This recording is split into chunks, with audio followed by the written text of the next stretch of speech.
Driving licence विदेशीलाई नेपालीकरण गर्नको लागि कुरेर बसिरहनु भएका हजारौं साथीहरू र म पनि एउटा त्यस्तै मान्छे हुँ जो ड्राइभिङ लाइसेन्सलाई नेपालीकरण गर्छु भनेर कुरेर बसेको मान्छे हुँ। यहाँलाई थाहा छ मैले यो विषयमा धेरै चीजहरू शेयर गर्ने गर्छु र यो लास्ट अपडेटेड हो जो म यहाँसँग शेयर गर्दैछु। मैले काउन्सिल विभागमा गएर 5000 रुपैयाँ खर्च गरिसकेँ जुन पेपर लिनको लागि। 500 विभागमा 500 गरेँ, युए को नेपालमा भएको एम्बेसीमा 5000 रुपैयाँ मैले खर्च गरिसकेँ। युए मा मैले इन्टरनेसनल लाइसेन्स बनाएँ ताकि अरू कन्ट्रीहरुमा सजिलै गाडी चलाउन सकियोस्। त्यो त काम लाग्छ, त्यो नेपालमा पनि चलाउन सकिन्छ भनेर भन्दै हुनुहुन्छ। त्यो चलाउँदाखेरि त्यो देखाउँदा केही फरक नपर्ने भयो। तर नेपालीकरणको बारेमा म यहाँसँग केही कुरा आज शेयर गर्न चाहन्छु। मैले धेरै समय नेपालीकरण यसरी गर्न सकिन्छ उसरी गर्न सकिन्छ भनेर यहाँलाई भन्ने गर्छु।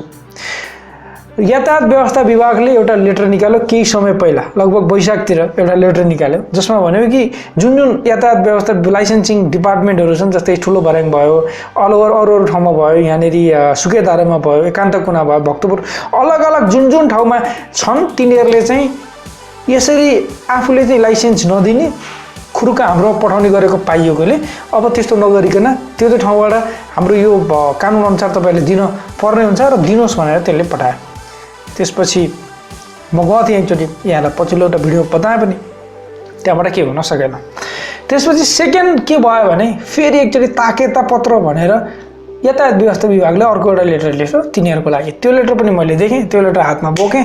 त्यहाँ के भनिएको थियो भने यदि तपाईहरुले आफूले लाइसेन्स दिन सक्नुहुन्न र फर्काउनुहुन्छ भने फर्काउनुको रिजन सहित लेखेर पठाउनु होला भन्न भनिएको थियो। त्यहाँ गएँ, त्यहाँको निर्देशकलाई भेटेँ, एकजना महिला म्याडम हुनुहुँदो रहेछ।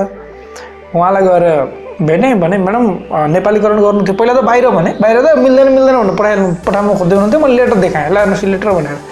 मिल्दैन भन्नुभयो। त्यसपछि म भित्र गएँ।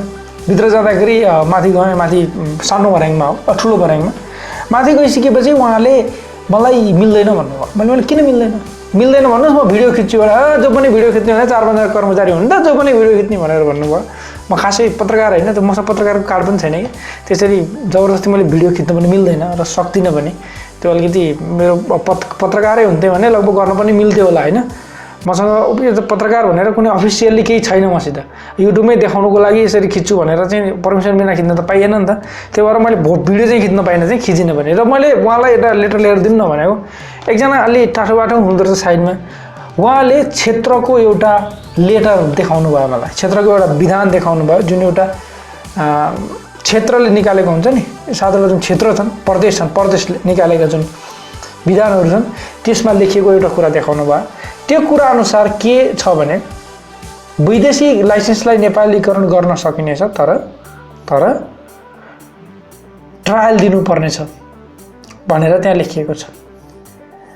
भनेपछि अनि मैले उहाँलाई सोधेँ, त्यसो भने तपाईले यातायात व्यवस्था विभागलाई कुरा किन थाहा छैन त भन्दा, उहाँलाई थाहा छैन, हामीले त प्रदेशको मान्ने हो, हामीलाई त्यो अरू कुरा थाहा भनेको तपाईले केही मान्नुहुन्न। उहाँहरूले भने यातायात व्यवस्था विभागको केही सुन्नुहुन्न भनेको, उहाँले मान्दैनौँ पनि भन्नुहुन्न, मान्छौँ पनि भन्नुहुन्न भने त्यो कुरा अभोइड गर्न खोज्नुहुन्छ कि।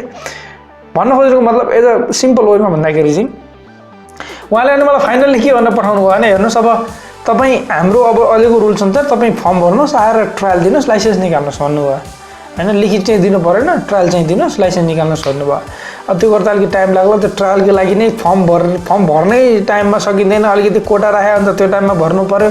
त्यसपछि ट्रायलको लागि टाइम कुर्नु पऱ्यो। त्यो झन्झटले पनि चलाउन सकिन्न भनेर त हामीले नेपालीकरण डाइरेक्ट गर्न खोजेको त होइन नि त। त्यसपछि अर्को एउटा के भन्नु भने उहाँले, ल ठिकै छ, योभन्दा पहिला म यहाँलाई भनेको थिएँ सुकेदारमा गएको थिएँ, त्यहाँ जाँदाखेरि पुरानो लाइसेन्स राखेर नयाँ लाइसेन्स दिन्छु म, जस्तै युएको लाइसेन्स राखेर यो नेपालको लाइसेन्स दिन्छु भन्नुभएको थियो उहाँले। अब मलाई नेपालको युएको लाइसेन्स राखेर नेपालको लाइसेन्स लिनु पनि छैन भनेपछि उहाँहरूलाई त्यसै भने मैले, हुन्छ ठिकै छ नि त, यो राखेर अर्को प्राइममा मैले त्यसो भने भन्नुभएको थियो उहाँले।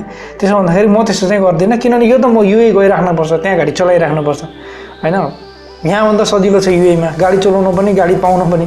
भनेपछि मलाई यो लाइसेन्स त म दिन सक्दिनँ कि त अब नजाने भने अर्कै कुरा हुन्थ्यो होला। यहाँ दिएर गइराखिन्छ भनेपछि जाने आउने भइराख्दाखेरि लाइसेन्स त चाहिन्छ नि। त्यहाँ गएर फेरि कसलाई खोज्ने हो गाडी चल्नलाई, त्यो बरु यहाँ सजिलो त्यहाँभन्दा गाडी नभइकन हिँड्नलाई नि। यहाँ चाहिँ हरेक कुनामा पब्लिक यातायात भेटिन्छ, त्यहाँ त कुनामा त भेटिँदैन। दुबईमा भेटियो होला, दुबईभन्दा बाहिर त भेटिँदैन नर्मल्ली, त्यही स्टेसनहरूमा सम्म मात्रै जान भेटिन्छ। त्यो भएर मैले उहाँहरूलाई त्यो मानिनँ।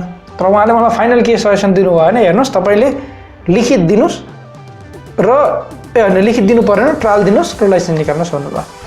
त्यसपछि ठिकै छ नि त, मलाई लिखितमा दिनुहोस् भनेको, उहाँ लिखितमा दिनु मान्नु भएन। म त्यहाँबाट निस्केँ। अब जुन दिन फुर्सद होला, जुन दिन टाइम मिल्ला त्यो दिन त्यसै गर्नु पर्ला। मसँग इन्टरनेसनल लाइसेन्स छ, त्यो कारणले अहिले त्यसले चलाउँदै हुन्छ भनेर उहाँले भन्नुभयो मलाई। ठिकै छ, चलाउँदाखेरि त्यसैले पनि चलाउँदा भयो होइन। तर अब यहाँहरूलाई मैले यो अपडेट दिनुको कारण के हो भने, हाम्रो यातायात व्यवस्था विभागले भनेर मात्रै नहुँदो रहेछ। हामीले दुःख पाउँछौँ, जान्छौँ, फेरि सोध्छौँ, फेरि बनाइदिनु पऱ्यो तपाईँको यातायात व्यवस्था विभागले यस्तो लेटर लेखाएको छ भनेर भन्छौँ, उनीहरूले गरिदिँदैनन्। हाम्रो त अर्को रुल्स त यस्तो छ भनेर भन्छन् उहाँहरूले। भनेपछि अब दुःख त्यसरी पाउनुभन्दा बरु डाइरेक्ट फर्म भरेर जानुपर्ने कन्डिसन भयो।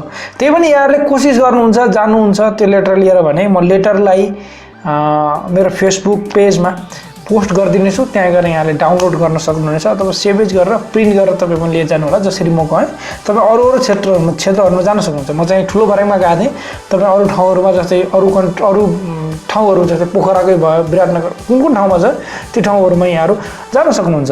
गइसकेपछि हुन्छ कि न होइन, थाहा नपाएर दिनु पनि सक्नुहुन्छ, त्यो भने राम्रो होइन। हस् त, यो लास्ट अपडेट थियो जुन नेपालीकरण विदेशी लाइसेन्सलाई गर्ने सम्बन्धित थियो। यदि पुराना भिडियोहरू हेरेर यहाँहरू कन्फ्युजनमा हुनुहुन्छ भने अब लास्ट अपडेट यहाँलाई मैले दिनै सकेँ। लास्ट अपडेट भनेको रुल्स पनि जुन क्षेत्रको रुल्स छ त्यो पनि चेन्ज भइसकेको यो जानकारी सहित अहिलेको लागि म आज्ञा चाहन्छु। त्योभन्दा पहिला च्यानललाई सब्सक्राइब गर्नुभएको छैन र तपाईँलाई लाग्छ मेरो च्यानलले केही न केही हेल्प चाहिँ यहाँलाई हुन्छ जस्तो यहाँलाई लाग्छ भने च्यानललाई चाहिँ सब्सक्राइब गरिदिनु होला। साइडमा एउटा घन्टी आउँछ, त्यसमा क्लिक गरेर सेन्ड टु नोटिफिकेसन भन्नेमा अल गरिदिनु भयो भने मैले राख्ने हरेक इम्पोर्टेन्ट राम्रा भिडियोहरू यहाँले पाउनुहुनेछ। अहिलेको लागि यो आरपी सृजनलाई यो भिडियोबाट आज्ञा दिनुहोस्। यहाँहरू जहाँ हुनुहुन्छ, जस्तो हुनुहुन्छ, सुखी र खुसी रहनु होला।